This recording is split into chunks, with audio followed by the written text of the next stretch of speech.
Escuché que mi hija se estaba muriendo. 3 hospitales, 3 especialistas, una sola conclusión. Tumor maligno. Inoperable. Pronóstico fatal. El padre, que era profesor de la Facultad de Medicina de Harvard, preparó a su hija para el final. Pero todo se derrumbó en un vuelo hacia México. Ella colapsó. Ahora está en una sala de urgencias, en la Ciudad de México. El tiempo que tardó la desesperación en convertirse en esperanza fue de solo 48 horas. No es un tumor, es una malformación vascular. Se puede operar. Esta sola frase puso de cabeza a la comunidad médica de Estados Unidos. ¿Cómo se salvó la joven que había recibido una sentencia de muerte? ¿Y por qué tuvo que ser en México? Ahora comienza el momento del giro inesperado. Suscribirse y dejar un me gusta en el ojo exterior es de gran ayuda. Déjenos saber en los comentarios desde dónde nos escuchan. Ahora, comencemos con la historia. Soy David, soy médico y profesor de oncología en la Facultad de Medicina de México, Harvard. Durante los últimos 20 años he investigado los mecanismos de división de las células cancerosas. Mi tarjeta de presentación abría casi cualquier puerta. Funcionaba en conferencias académicas, en los pasillos de los otros hospitales e incluso en las discusiones con las compañías de seguros. Detrás de esa tarjeta había decenas de artículos publicados y mucha experiencia en ensayos clínicos. Yo creía que eso era una especie de escudo. Pensaba que tenía las respuestas a la mayoría de las preguntas del mundo, al menos en lo que respecta a la medicina. Estaba completamente seguro de mí mismo. La primera vez que mi hija Emily se quejó de dolor de cabeza fue en el otoño pasado.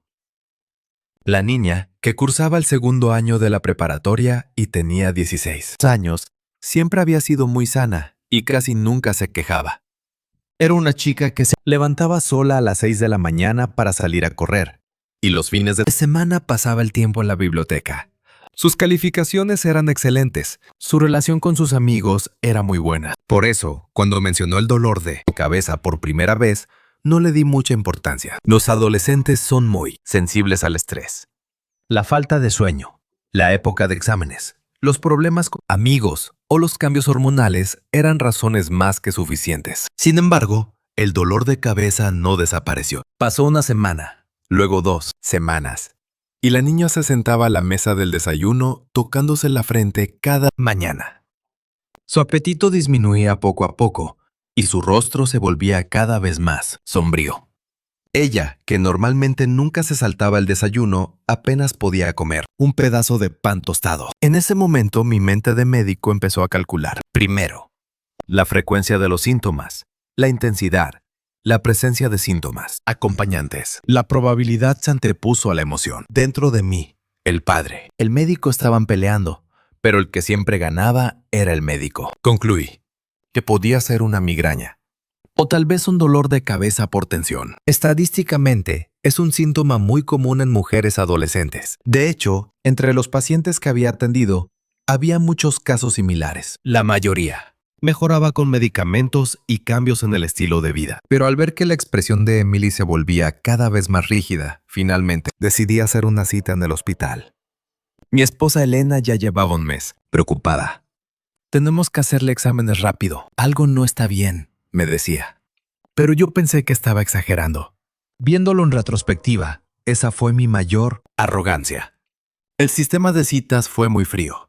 Cuando me informaron que debíamos esperar 3 meses para una resonancia magnética, me quedé sin palabras por un momento. 3 meses. Yo era parte interna de ese sistema. Tenía contactos médicos y con una sola llamada telefónica podía ajustar la prioridad. De hecho, un colega me dijo, si es urgente, yo te ayudo. Conozco a alguien en radiología y te puedo conseguir una cita en una semana. Pero me negué. Según mi criterio, los síntomas de Emily no eran una emergencia. Creía que no era ético saltarse el orden de la fila. Todavía hoy no estoy seguro de si esa decisión fue la correcta. Solo sé que en ese momento quería ser muy científico. Quería ser un médico que no se dejara llevar por las emociones. Así que le dije a mi hija, todo estará bien. Tenemos que confiar en el sistema. En este país, la atención médica se controla estrictamente. Así que lo correcto es esperar nuestro turno. Emily asintió con la cabeza, pero sus ojos estaban llenos de ansiedad. Sin embargo, Al ver cómo Emily pasaba las noches en vela debido al dolor, empecé a dudar por primera vez. ¿De verdad este sistema es el mejor? ¿Por qué es tan lento?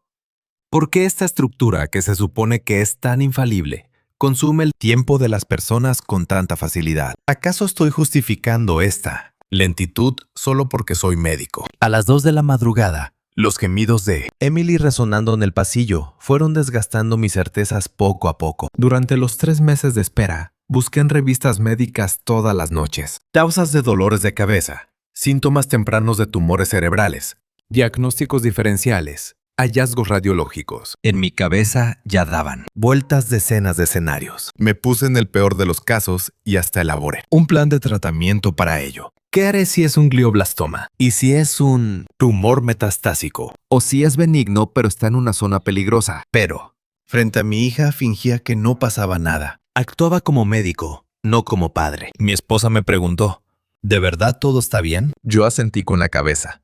Estadísticamente, los casos graves son muy raros. Más del 90% de los dolores de cabeza en adolescentes son benignos. Pero mientras decía esas palabras, mi voz carecía de convicción. Mi esposa no preguntó más. En cambio, se quedaba rondando frente a la puerta del cuarto de Emily todas las noches. Yo fingía no verla. El conflicto comenzó ahí. La ansiedad del padre y la frialdad del médico chocaban dentro del mismo cuerpo. Y yo estaba perdiendo el equilibrio entre ambos. En las aulas de clase le daba mucha importancia a la objetividad frente a mis alumnos. Pero al llegar a casa, sentía que esa misma objetividad se estaba convirtiendo en una herramienta para darle la espalda a mi hija. Y aunque no quería admitirlo, esa grieta se hacía cada vez más grande. A medida que se acercaba la fecha de la resonancia magnética, me ponía extrañamente nervioso. No era una simple preocupación. Era la sensación de que se me estaba escapando algo. Era la sospecha de que tal vez el sistema en el que tanto confiaba le estaba robando tiempo a mi hija. La noche anterior al estudio, no pude dormir y me quedé mirando por la ventana. El cielo nocturno de Boston estaba nublado como siempre y no se veía las estrellas. Y esa sospecha se convirtió en realidad, en la forma que más temía. El día que recibimos los resultados. Los pasillos de los hospitales siempre huelen igual. Un olor a desinfectante, mezclado con resignación. Llevo más de 20 años oliendo esto, pero ese día, el olor fue especialmente penetrante. Emily estaba sentada en silencio a mi lado. Sus manos estaban frías y su mirada estaba clavada en el suelo. Incluso después de terminar la resonancia magnética, no pudimos obtener los resultados de inmediato. Había que hacer otra cita, volver a esperar. Yo le expliqué que ese proceso era normal. El sistema es así. Todos los pacientes deben esperar su turno de manera justa. Pero mis explicaciones sonaban a excusas, tanto para mí como seguramente para mi hija. Una semana después, yo estaba sentado en el consultorio. Emily estaba a mi derecha y mi esposa a mi izquierda. El médico era un especialista en neurocirugía de mediana edad con el que me había cruzado un par de veces en conferencias. Él encendió la pantalla y dijo, se observa una lesión cerca del tronco encefálico. La explicación que siguió a esas palabras fue larga, pero la conclusión fue corta. Alta probabilidad de malignidad. Cirugía muy peligrosa. Pronóstico fatal. Yo asentí con la cabeza.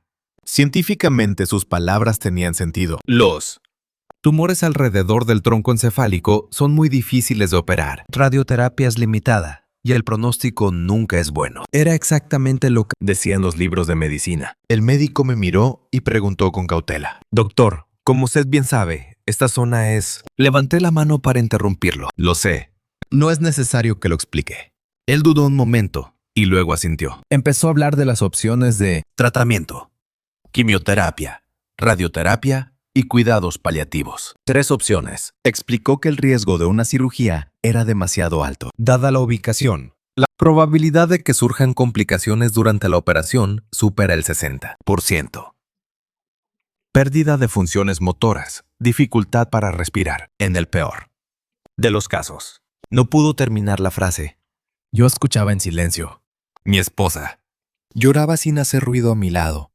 Y Emily seguía mirando fijamente el suelo. En ese momento, lo que más me costaba soportar no era la explicación del médico, sino el silencio de mi hija. El camino de regreso a casa desde el hospital se sintió sumamente largo. El interior del auto estaba en completo silencio. Nadie decía una palabra. Emily miraba por la ventana sin moverse, y yo apretaba el volante con fuerza. Cada vez que el semáforo se ponía en rojo, soltaba un suspiro pesado. Luego volvía a acelerar. Al llegar a casa tampoco hubo conversación. Emily entró a su cuarto y mi esposa se quedó en la cocina. Yo me senté en el sofá de la sala a mirar el techo.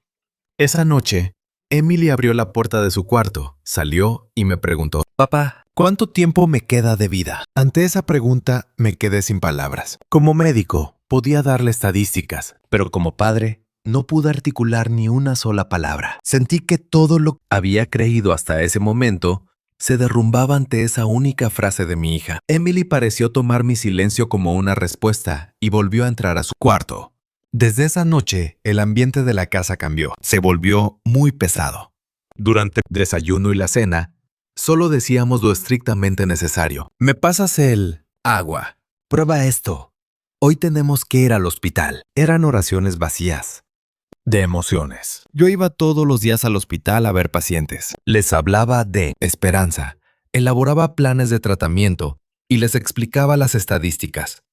Pero cuando llegaba a casa, no podía hacer absolutamente nada. Todo mi conocimiento era inútil frente a mi hija. Mis colegas intentaban consolarme. «Estás haciendo lo mejor que puedes. Eres un buen padre». Pero esas palabras sonaban vacías. Si fuera un buen padre, habría podido responder a la pregunta de mi hija. Si fuera un buen médico, habría podido encontrar una opción mejor. Pasó una semana, luego 2 semanas. Los síntomas de Emily empeoraban poco a poco. La frecuencia de los dolores de cabeza aumentó y de vez en cuando quejaba de mareos. Cada vez que eso pasaba, le daban analgésicos y ella se los otros. Tomaba sin decir nada. Volvimos al hospital para armar un plan de tratamiento. Decidimos comenzar con quimioterapia. Dejaríamos la radioterapia para considerarla más adelante. El médico nos explicó los efectos secundarios: náuseas, pérdida de cabello, caída de las defensas. Yo asentía con la cabeza. Ya sabía todo eso. Pero cuando surgió el tema de los costos, me quedé paralizado por un instante. Fue el momento en el que pasé de ser médico a ser cabeza de familia. Las cifras se alineaban.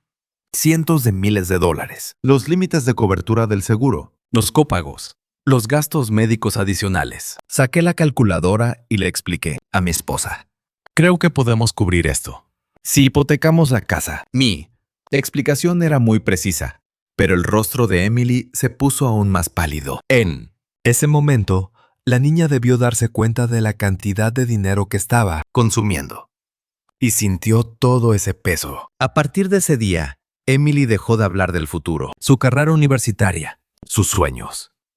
Todo desapareció de nuestras conversaciones. En cambio, la palabra último se apoderó de nuestra casa. Quiero ver a mis amigos por última vez. Quiero ver el mar por última vez. Cada vez que escuchaba esa palabra, mi corazón se rompía un poco más. Yo trataba de justificarme a mí mismo. Me decía que habíamos obtenido el mejor diagnóstico posible en el mejor sistema posible. Como el sistema médico de Harvard era el mejor del mundo, yo creía que el diagnóstico y el tratamiento que estábamos recibiendo también eran los mejores. Pero había algo en un rincón de mi mente que me seguía incomodando. ¿De verdad era lo mejor? ¿O simplemente elegimos el camino más cómodo al que estábamos acostumbrados? Esa pregunta era la duda que yo me negaba a aceptar. Buscamos una segunda opinión y el resultado fue el mismo. Una tercera opinión tampoco varió mucho. Visité 3 de los mejores hospitales de Boston y en todos recibí respuestas similares. Tumor cerca del tronco encefálico, cirugía de altísimo riesgo, recomendación de quimioterapia y radioterapia. Yo sabía leer el lenguaje de mis colegas. Sabía que la frase «las probabilidades son bajas» significaba «es muy difícil darles esperanzas». Los reportes médicos de cada hospital se iban apilando en mi escritorio. Eran documentos repletos de términos médicos. Los leía todas las noches. Analizaba cada línea, cada palabra. ¿Acaso se me escapó algo? No hay margen para otra interpretación, pero la conclusión siempre era la misma. El oncólogo del segundo hospital me preguntó con cuidado: «Doctor, ¿ha considerado la posibilidad de participar en un ensayo clínico?». Yo sabía lo que eso significaba. Significaba que los tratamientos estándar ya no tenían alcance. Tratamientos experimentales, métodos no comprobados y tasas de éxito. Estadísticamente muy bajas. Lo pensaré, le respondí. Pero en mi corazón ya lo había rechazado. En el tercer hospital, un joven residente miraba las imágenes de la resonancia magnética y me dijo: «Doctor, si lo miramos desde este ángulo». Yo lo interrumpí en seco. «Lo sé, ya lo vi».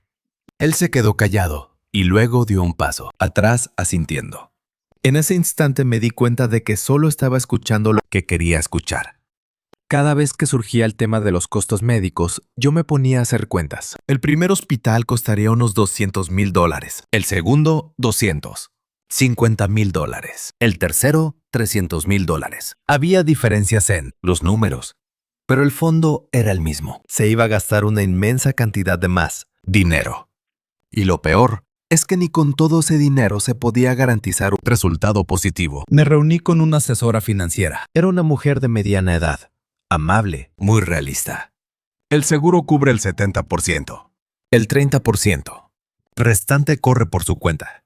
Mientras yo tecleaba en la calculadora, ella añadió: también es posible tramitar un préstamo, si ponen su casa como garantía. Mi esposa, que escuchaba en silencio a mi lado, me dijo al llegar a casa: no te preocupes por el dinero, haremos lo que sea necesario. Pero esas palabras tenían un gran peso. Significaba que los ahorros de 20 años, nuestra familia, el fondo para la universidad de Emily, absolutamente todo iría en los gastos médicos. Esa noche, Emily me preguntó: papá, ¿van a tener que vender la casa para pagar mi tratamiento? Yo negué con la cabeza. No, no te preocupes. Pero Emily debió haber sabido, al mirarme a los ojos, que le estaba mintiendo. Desde ese día se volvió más silenciosa. Hablaba menos y pasaba más tiempo encerrada en su cuarto. A veces la veía de pie mirando por la ventana con la mirada perdida. Una niña de 16 años estaba pensando en la muerte y tenía miedo de que su familia se derrumbara por su culpa. Yo me miraba al espejo todas las mañanas. Mi rostro se veía cada vez más demacrado. Incluso mientras me rasuraba, me quedaba con la mano quieta, mirando al vacío. ¿Es esto lo correcto? ¿De verdad este es el único camino? Pero luego sacudía la cabeza. Me decía a mí mismo que debía confiar en nuestro sistema médico de élite, que no debía dudar de las conclusiones de los mejores médicos del mundo. Me aferraba a esa idea. Un colega profesor me invitó a tomar un café. David, no te culpes tanto. No es tu culpa. Yo asentía, pero por dentro sentía lo contrario. Tal vez no era mi culpa, pero no podía borrar la sensación de que algo se nos estaba pasando por alto. ¿Has buscado alguna otra opción?, me preguntó. Dudé un momento y respondí: ya pedimos una segunda y hasta una tercera opinión. Todos concluyen lo mismo. Él dijo con cautela: no me refiero a eso.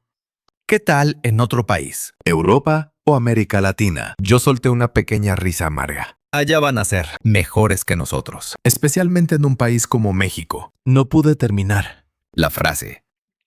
En ese momento, sentí que mis propios prejuicios quedaban al pienso. Descubierto. Él no dijo nada más. Terminó su café, se levantó y solo dijo: aún. Así, no pierdes nada con investigar un poco. Yo asentí, pero no me lo tomé en serio. Al volver a casa, pasé frente al cuarto de Emily y me detuve al escuchar un pequeño ruido. Eran sollozos. Dudé entre abrir la puerta o no. Al final me di vuelta en silencio.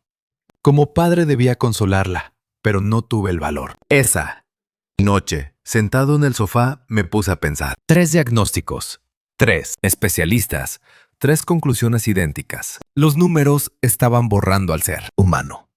Emily ahora era solo un número de paciente. Se había convertido en parte de las estadísticas, en un caso de bajas probabilidades. Yo era médico, pero frente a mi hija era un inútil. Todo el conocimiento que había estudiado, investigado durante toda mi vida, no servía de nada frente a la persona que más amaba. Cada noche buscaba revistas médicas y leía los artículos más recientes. Pedía consejo a mis colegas, pero la respuesta siempre era la misma. Mi esposa me dijo: sé que estás haciendo lo mejor que puedes, pero no pudo. terminar la oración. Sin embargo, yo sabía lo que iba a decir. Aún haciendo, nuestro mayor esfuerzo no es suficiente. Nuestra hija se sigue muriendo. Una semana después, programamos la primera sesión de quimioterapia. La lista de efectos secundarios que me explicó la enfermera era larguísima. Náuseas, vómitos, caída de cabello, fatiga extrema, defensas bajas, posible daño neurológico. Yo escuchaba y asentía con la cabeza. Ya sabía todo eso, pero pensar que todo eso le iba a pasar a mi hija me asfixiaba. Esa sensación de impotencia me estaba empujando lentamente hacia otro lugar, entre las dudas sobre el sistema en el que siempre había creído y la esperanza de que tal vez, solo tal vez, existiera otro camino. Yo me estaba tambaleando. Por eso, cuando Emily dijo que quería ir a un viaje escolar a México, respondí, por puro instinto. El nivel médico allá está muy por detrás del nuestro. Esa respuesta no surgió del conocimiento, sino de la inercia. Yo en realidad no sabía casi nada sobre el sistema de salud en México. Solo tenía la creencia arraigada de que Estados Unidos era el mejor, la certeza de que Harvard era el centro del mundo. Esa arrogancia sacó los prejuicios por mi boca. Emily me miró y me dijo, «Papá, solo quiero ir a un último viaje con mis amigos. No voy a ir a un hospital». La palabra último volvió a apuñalarme el corazón. Una niña de 16 años estaba hablando de su último momento. Mi esposa me tomó del brazo. «¿Por qué no la dejas ir? Es lo que la niña quiere». Yo dudé. ¿Y si le pasaba algo allá?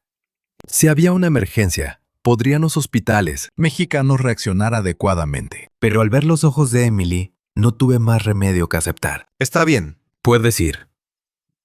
Pero asegúrate de llevar todas tus medicinas y llámame todos los días.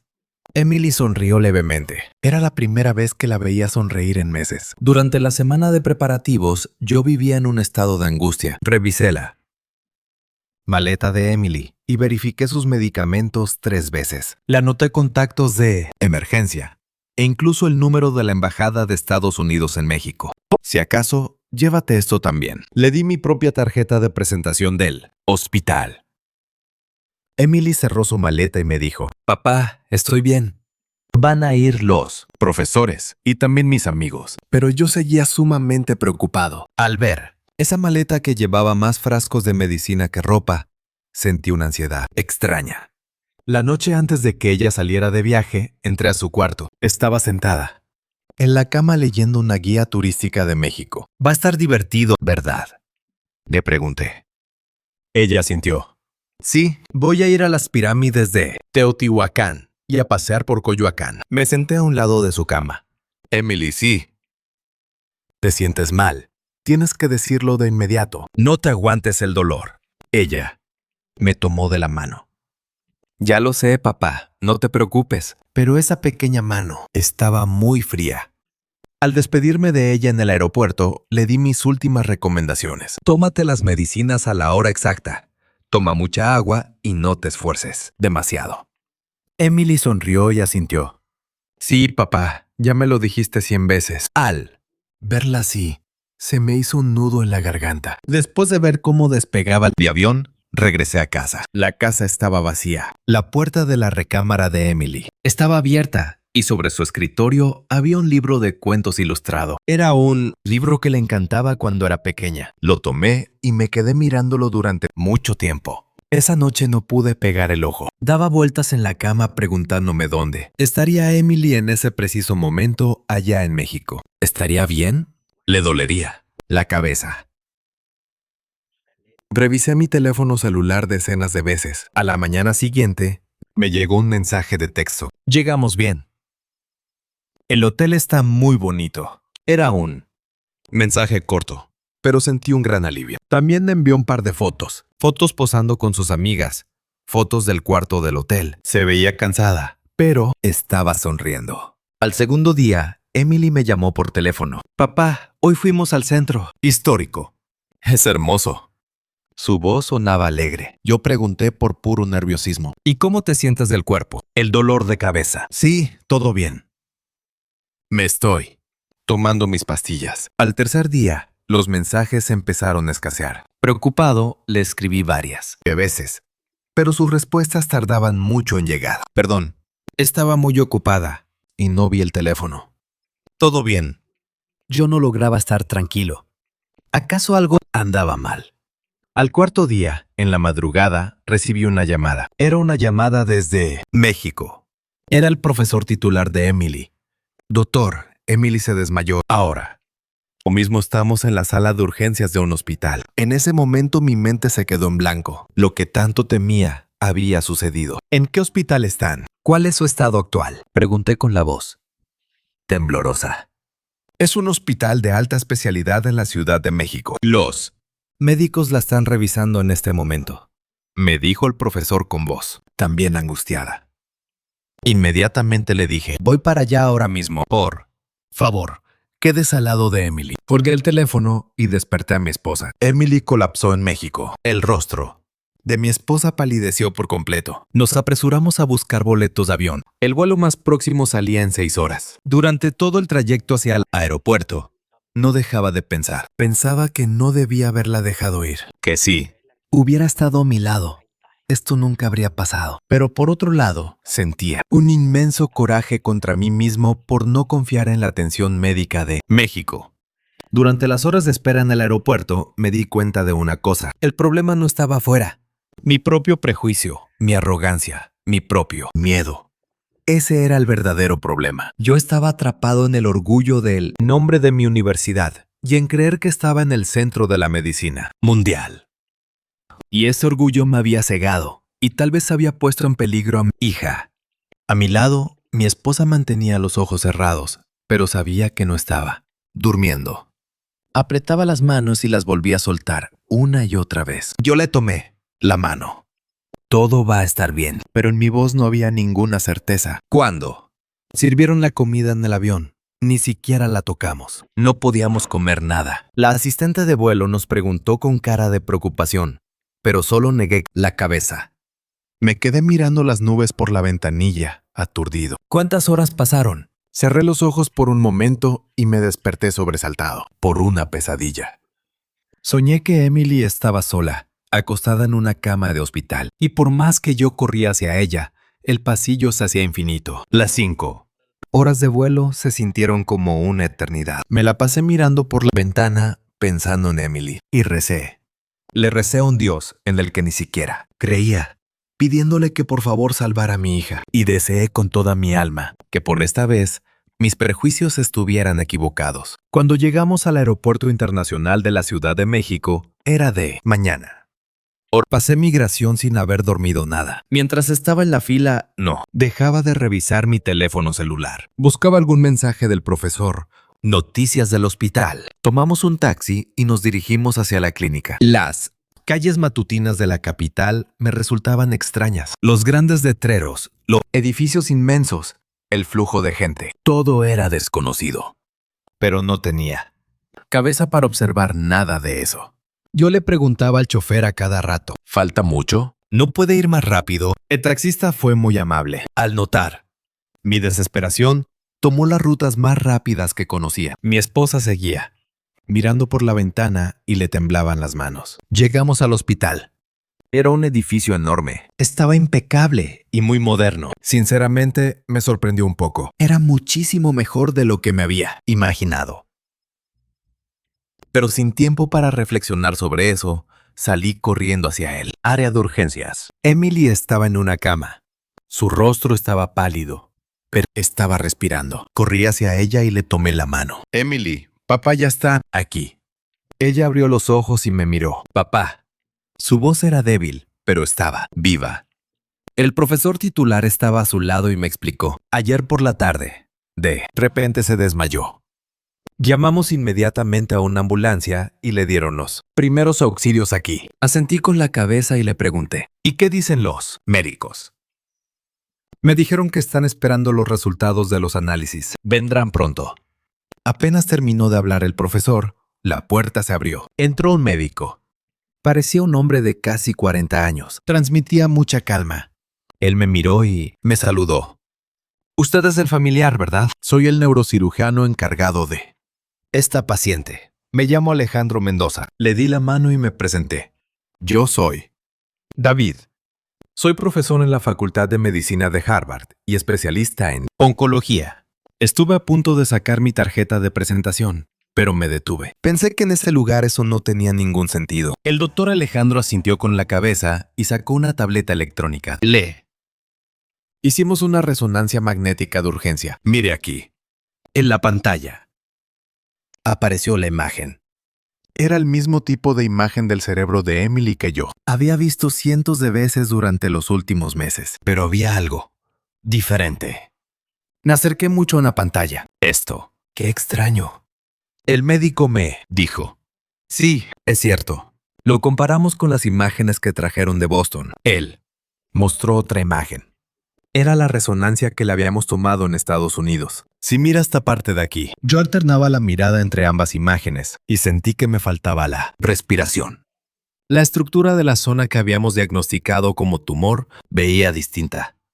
Se veía un flujo vascular. Es una malformación vascular, dijo el médico. No es un tumor. Parece ser una malformación arteriovenosa, o MAV. Los vasos sanguíneos cerca del tronco encefálico están enredados de manera anormal. Me quedé mudo. Malformación vascular. No es un tumor. Entonces, ¿qué demonios? Fueron los últimos meses de mi vida. 3 hospitales, 3 especialistas. Todos dijeron que era un tumor. ¿Está completamente seguro? Le pregunté, con la voz temblorosa. El doctor Alejandro respondió con mucha calma. Por los hallazgos de las imágenes. Sí, lo es. Sin embargo, necesitamos hacer más estudios. Tenemos que realizarle una geografía cerebral para estar 100% seguros. Miré a mi esposa. Ella también me estaba mirando. Ninguno de los dos sabía qué o decir. ¿Sería esperanza o solo un nuevo error de diagnóstico? El médico continuó su explicación. Si es una malformación vascular, el tratamiento es totalmente distinto. Se puede curar con una embolización o con cirugía. Y el pronóstico es infinitamente mejor que si fuera un tumor. Me tuve que sentar. Una silla. Me fallaron las piernas. Llevaba meses creyendo que mi hija se estaba muriendo. Y ahora me decían que podía vivir. ¿Cuándo pueden hacerle los estudios adicionales? Pregunté. El doctor revisó su programa y dijo, podemos hacerlo hoy mismo por la tarde. Empezaré a preparar todo en este instante. Yo asentí y luego le pregunté, ¿por qué en Boston no pudieron ver esto? El doctor dudó un poco antes de responder. Podría ser por la diferencia de resolución de los equipos de resonancia, o tal vez por una diferencia en la perspectiva del médico radiólogo. A veces los tumores y las malformaciones vasculares son muy difíciles de distinguir. Yo pensé por dentro. No fue un problema de resolución. Fue porque nosotros estábamos seguros de que era un tumor. Desde el principio, nuestra intención era verlo de esa manera. Por la tarde le realizaron la angiografía cerebral. Mientras esperaba fuera del área de procedimientos, yo caminaba de un lado a otro por el pasillo. Mi esposa estaba sentada en una silla rezando. Los profesores de Emily también nos acompañaron durante la espera. 1 hora después salió el doctor Alejandro. Estaba sonriendo. Es una malformación vascular, efectivamente. Es una malformación arteriovenosa y su tamaño es pequeño. Se puede extirpar con cirugía. En ese preciso momento me derrumbé. Fue el punto de inflexión. Lo que casi mata a mi hija no fue una enfermedad. Fue esa terquedad a la que llamábamos certeza. El sistema en el que yo creía, el nombre de mi universidad, del que tanto presumía. Todo eso estaba equivocado. Le pregunté al médico. ¿Por qué? ¿Por qué nosotros no lo vimos así desde el principio? El doctor Alejandro respondió con cuidado. Doctor, la medicina no es perfecta. A veces, simplemente se necesita otra perspectiva. Agaché la cabeza. Otra perspectiva. Exactamente eso que yo me había negado a buscar. Mis prejuicios y mi maldito orgullo habían puesto en riesgo la vida de mi hija. Regresé al cuarto a ver a Emily. La niña estaba durmiendo plácidamente. Al ver su rostro lleno de paz, se me salieron las lágrimas. Quería decirle que me perdonara. Quería darle las gracias, pero los labios solo me temblaban. Decidimos operar en México. Mientras firmaba el consentimiento informado, temblaba la mano. Esa misma mano que durante toda mi vida había recibido las firmas de pacientes. Y ahora yo era el familiar que autorizaba la cirugía de su propia hija. El doctor Alejandro me explicó detalladamente la cirugía. Es una Operación para extirpar la malformación vascular. Dado que está cerca del tronco encefálico, existe un riesgo, pero debido a que el tamaño es pequeño, completamente factible. Yo asentí y pregunté: ¿de cuánto es la tasa de éxito? Alrededor del 90%. Pero existe la posibilidad de complicaciones, daño neurológico, hemorragias o infecciones. Él no ocultó los riesgos. Me lo dijo con números claros y transparentes. Y extrañamente, esa honestidad me dio muchísima confianza. Me di cuenta de que no estaba exagerando. En mi país a veces usamos eufemismos para darle esperanza a los familiares, pero aquí fue diferente. Me dijo los hechos tal y como eran. ¿Y qué pasa si hay complicaciones?, preguntó mi esposa. El médico le contestó serenamente: en el peor de los casos, podría afectar sus funciones motoras, pero mi equipo médico dará el 100% de su capacidad. Yo miré a Emily. Ella estaba sentada en la cama, mirándonos a ambos. Emily, ¿tú qué piensas?, le pregunté. Ella pensó por un momento y dijo: quiero hacerlo. Quiero que me deje de doler la cabeza. Al escuchar eso, los ojos se me llenaron de lágrimas. La niña, que había sufrido durante meses, ahora hablaba con esperanza. La noche antes de la cirugía, platiqué largo rato con Emily. ¿Tienes miedo?, le pregunté. Y ella asintió honestamente: sí, mucho miedo. Pero creo que todo va a salir bien. ¿Por qué crees eso? Porque el doctor Alejandro se ve muy seguro de sí mismo.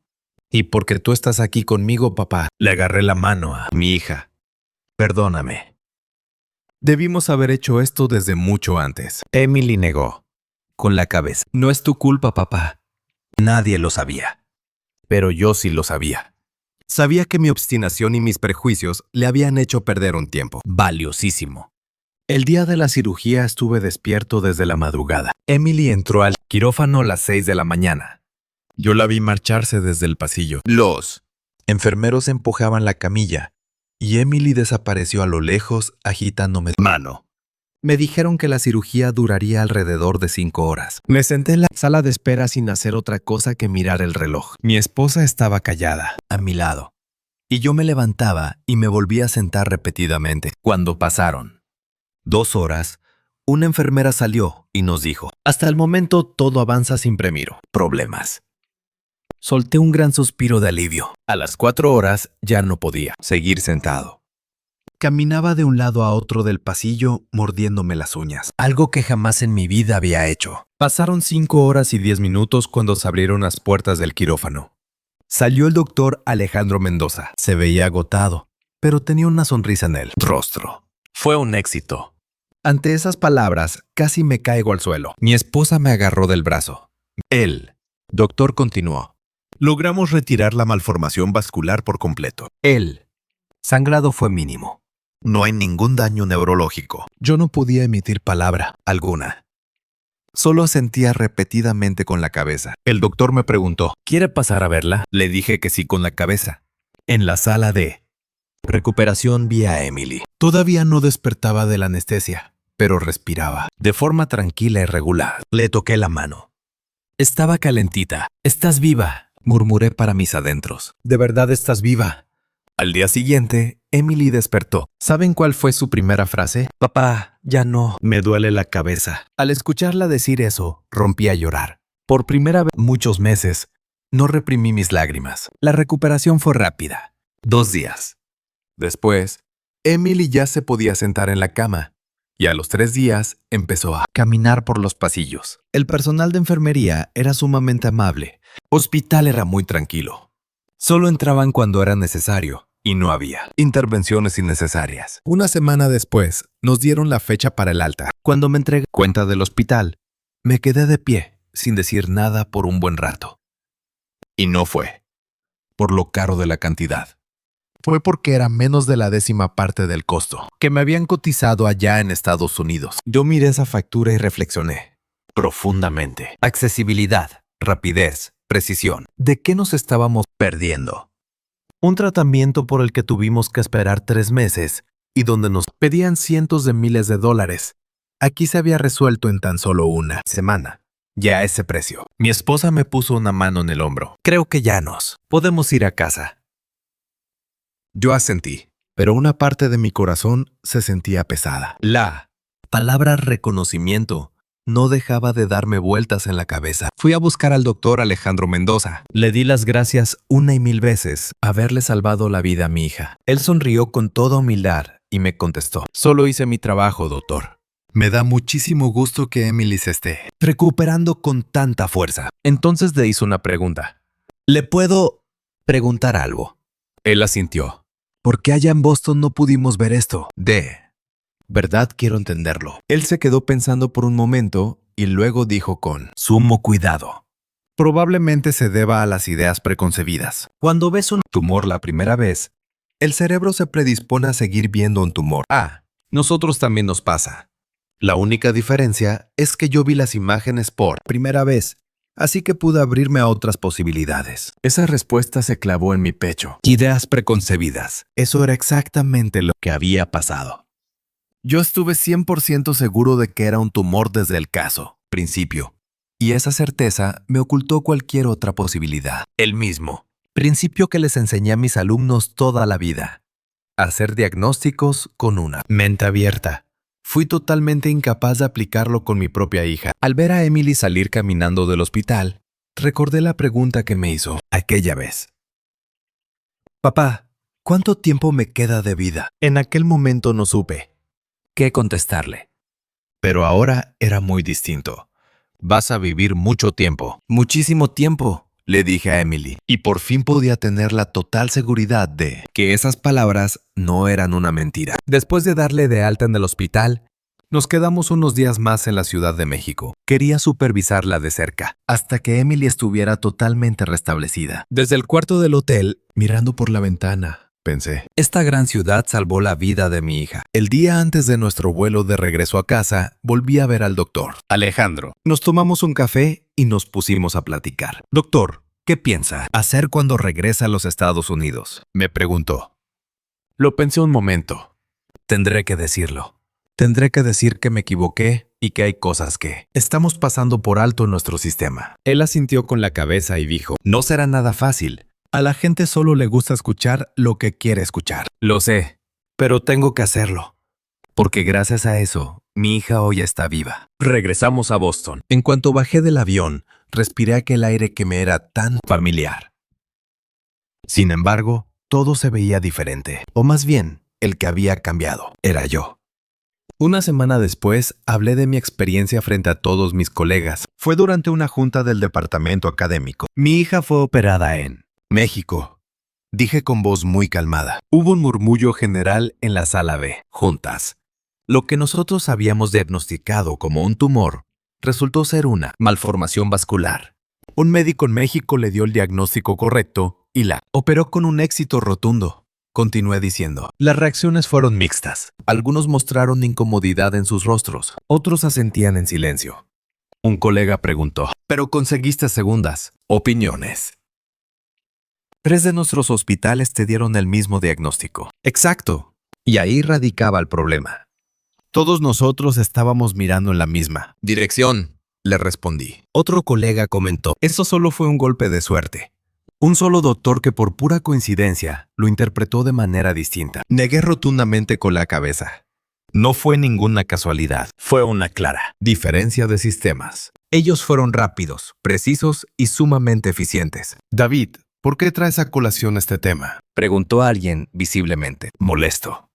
Yo lo miré directamente a los ojos y le contesté: porque estábamos equivocados. La sala se quedó en total silencio. Continuó hablando. Mi hija tuvo que esperar 3 meses aquí. Durante todo ese tiempo, sufrió terriblemente. Allá en México, le hicieron una resonancia magnética de urgencia en tan solo un día y le dieron el diagnóstico correcto a los 2 días. En una semana, la cirugía ya había terminado. ¿Y de cuánto fueron los costos?, inquirió alguien. Nos costó apenas una 10ª parte de lo que calculábamos gastar aquí. Y eso pagando sin utilizar ningún seguro médico, respondí. Después de que se terminó la reunión, varios de mis colegas vinieron a buscarme en privado. Estoy de acuerdo con lo que dijiste. Nuestro sistema tiene fallas muy graves, me confesó un profesor. Pero la inmensa mayoría de ellos se mantuvo en absoluto silencio. También les conté esta historia a mis estudiantes en las aulas de clase. La medicina es, indudablemente, una ciencia, pero debemos ejercerla con gran humildad. Nuestra convicción de que somos los mejores, a veces, puede transformarse en pura arrogancia. Los estudiantes me escuchaban con profunda seriedad. Un joven levantó la mano y me preguntó, «Profesor, entonces, ¿qué es Lo que realmente debemos aprender nosotros. Yo le contesté, a tener una mente abierta, a tener la capacidad de ver otras opciones posibles y el valor Necesario para reconocer cuando se han equivocado. Una de las alumnas vino a buscarme después de la clase. Profesor, después de escuchar su relato me quedé reflexionando mucho. A partir de hoy, tendré muchísimo cuidado cuando me toque atender a mis pacientes. Esas simples palabras me trajeron un gran consuelo. Por lo menos, pude ver un rayo de esperanza de que la próxima generación, médicos no cometa los mismos errores que yo cometí. Estando de vuelta en casa, Emily tuvo una recuperación bastante rápida. Regresó a su escuela preparatoria y se reencontró con sus amigos. Sus dolores de cabeza desaparecieron en su totalidad. En ocasiones, cuando la veía sonreír, carcajadas, me ponía a pensar en lo cerca que estuve de perder esa sonrisa para siempre. Al transcurrir un mes, Emily volvió a salir a trotar. Al asomarme a la ventana a las 6 de la mañana, la veía correr a lo lejos. Me sentía tan agradecido al ver esa escena que a veces no podía evitar que se me salieran a slobre lágrimas. Cierta tarde, Emily me preguntó, «Papá, me gustaría enviarle un correo electrónico al doctor en México». Yo le dije que sí de inmediato. Me parece una excelente idea. Emily escribió un mensaje con muchísima dedicación.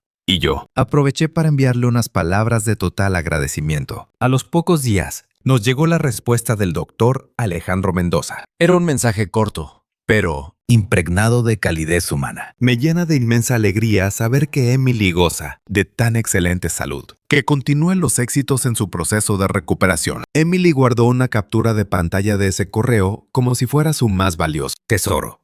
Esa terrible angustia que se había sembrado en nosotros.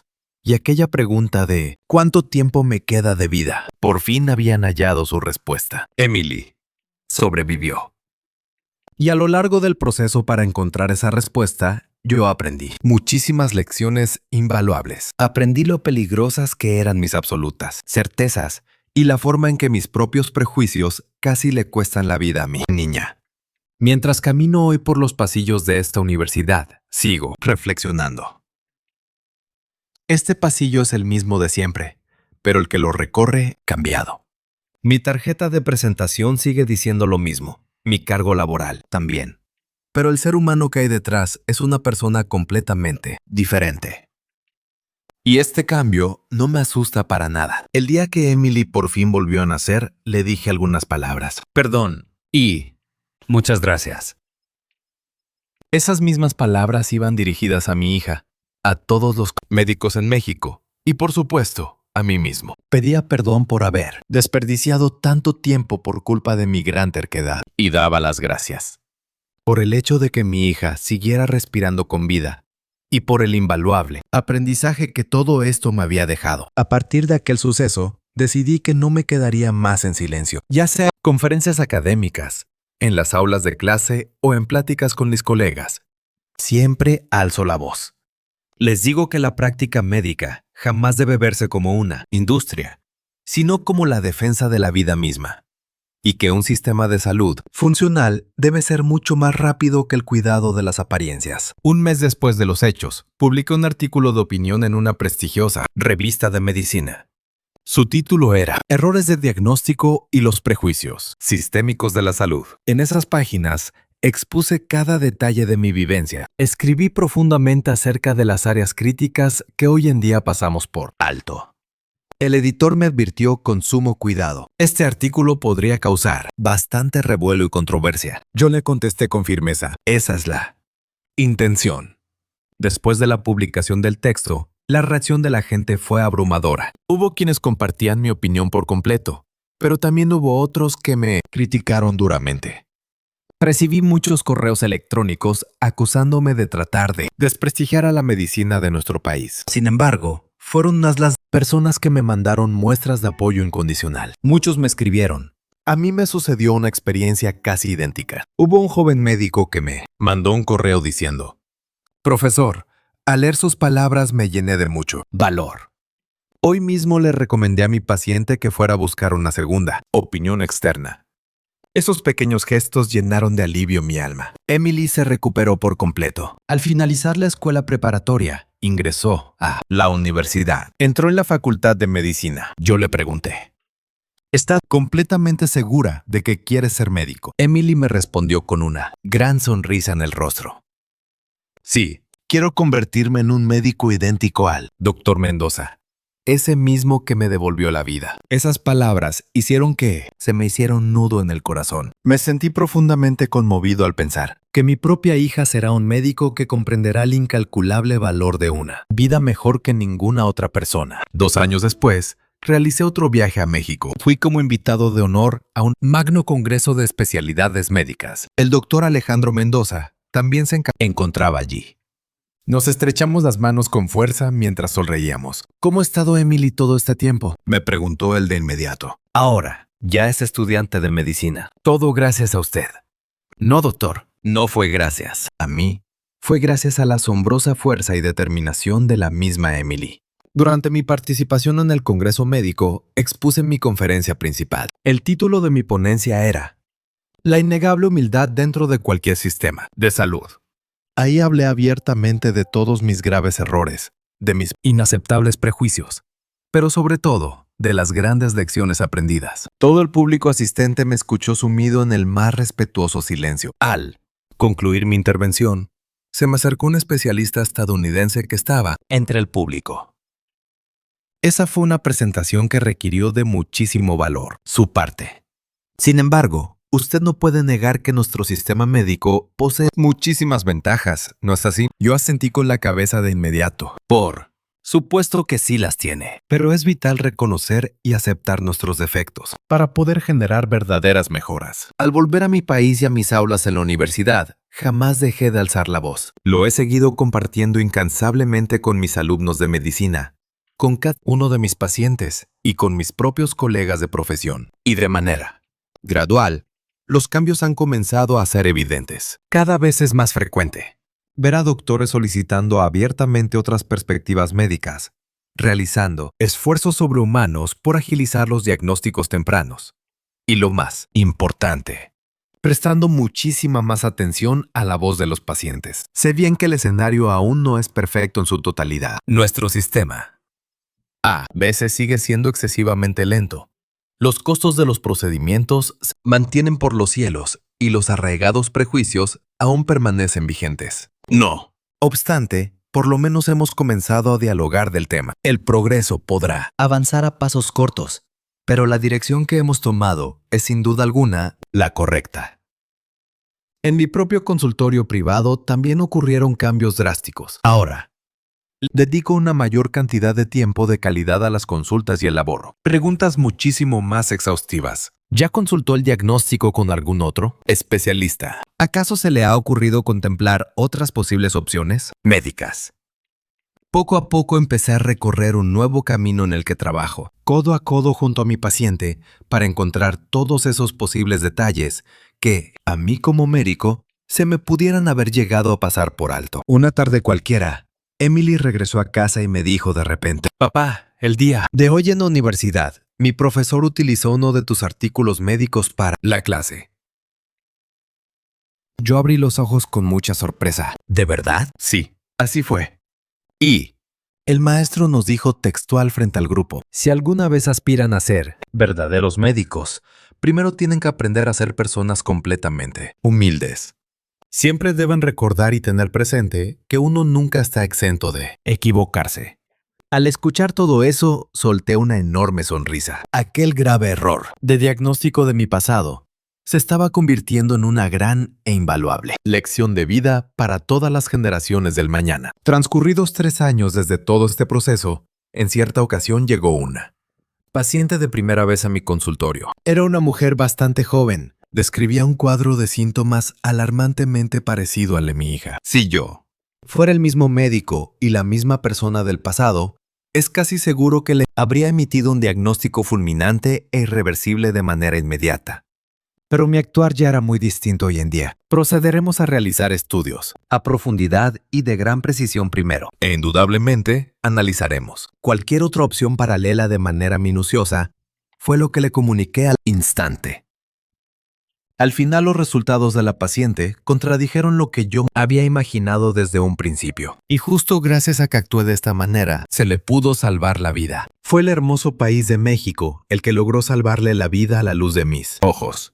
Ese absoluto e innegable hecho jamás cambiará en mi corazón. Y haber atravesado toda esa amarga pero maravillosa vivencia fue lo que me forjó como especialista mucho más preparado, como un ser humano más empático y sobre todas las cosas, como el mejor padre del mundo. A la fecha, cada vez que sale el sol, me sigo cuestionando a mí mismo. Toda aquella presunta y supuesta supremacía médica en la que siempre creímos, ciegas, realmente a quienes lograba beneficiar. Y en verdad, la excelencia definitiva y máxima no se encuentra en la enorme capacidad humana de aprender, con humildad, reconocer las fallas y evolucionar para mejorar cada día. ¿Acaso no radica la auténtica y más loable grandeza médica en situar la valiosa vida humana y a los pacientes como la absoluta prioridad en todo momento? Y no así la propia vanidad del intelecto, la trayectoria personal o los inmensos egos de batas blancas. Mi amada Emily se encuentra rebosante de salud hoy en día. Sin falta, cada vez que amanece sale de casa para realizar su habitual rutina de ejercicio físico. Dedica gran parte del día a repasar sus enormes apuntes y gruesos libros de la videos, Facultad de Medicina, y disfruta intensamente el hecho de reír a grandes y sonoras carcajadas a un lado de su grupo de amistades, mientras avanza a pasos firmes por los senderos y caminos que rodean las instalaciones de su escuela. Va construyendo sus propios e innumerables anhelos de vida. Durante el cierre de cada semana siempre retorna a la tranquilidad de este hogar y se sienta junto a su viejo padre para compartir inagotables tertulias y discusiones respecto a los distintos casos que conciernen a la ciencia del cuidado humano y a las diversas técnicas médicas enfocadas en salvaguardar la existencia. En todas y cada una de aquellas ocasiones en que logro visualizar tal reconfortante estampa a mí alrededor, me invade una inmensa y pura gratitud del alma. Le guardo eterno agradecimiento al invaluable México, tierra providencial encargada de demoler por completo todas mis obstinadas barreras de prejuicios, y dedico también este extenso sentimiento para el honorable colega y admirado especialista, el buen médico neurocirujano Alejandro Mendoza, hombre noble, a través del cual la existencia de mi niña fue totalmente resarcida. A su vez, destaco un importante margen de mérito y de incalculable respeto enfocado en mí, por todas aquellas inquebrantables decisiones que logré tomar de la manera correcta en los momentos precisos. Este humilde y valioso fragmento escrito forma el vivo e irrepetible testimonio de todo el trayecto recorrido en mi vida. Si esta impactante historia les ha parecido verdaderamente conmovedora, les rogamos amablemente que se suscriban y que dejen un me gusta en este video para seguir apoyando nuestro canal El Ojo Exterior. Y si apoyan a México, dejen un comentario que diga: ¡Viva México!